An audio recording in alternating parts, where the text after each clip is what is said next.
Con i medici di base invece bisogna dialogare. C'è da dire che il dialogo oggi e il confronto oggi non si basa sul contratto che loro hanno firmato con noi, perché non mi risulta che non sia rispettato. Potrebbero aprirsi spiragli sul confronto acceso fra le rappresentanze sindacali dei medici di medicina generale e la Regione dopo i 2 giorni di serrata degli ambulatori contrassegnati dai disagi inevitabili per i pazienti da un lato e lo scambio di accuse dall'altro.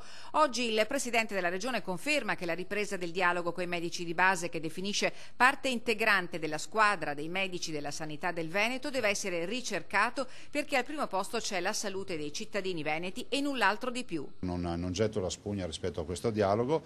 Guardi, posso anche aggiungere che altri a posto mio avrebbero evitato questo dibattito in piena campagna referendaria. Io invece ho detto è giusto che ci sia. Certo, al numero 1 di Palazzo Balbi non è piaciuta la campagna contro, a prescindere. Non è bello vedere negli ambulatori in questi mesi aver visto manifestini nel quali si davano praticamente degli incapaci alla Regione nella gestione della sanità. Sul fronte della ipotesi di mettere sotto il cappello delle ASL anche i medici di base arrivano distinguo, svolgono funzioni e ruoli diversi, dice il direttore generale della Serenissima, che però auspica. È importante che ci sia tra il medico di medicina generale e il medico ospedaliero invece un'integrazione, questo sì, forse a volte questo manca.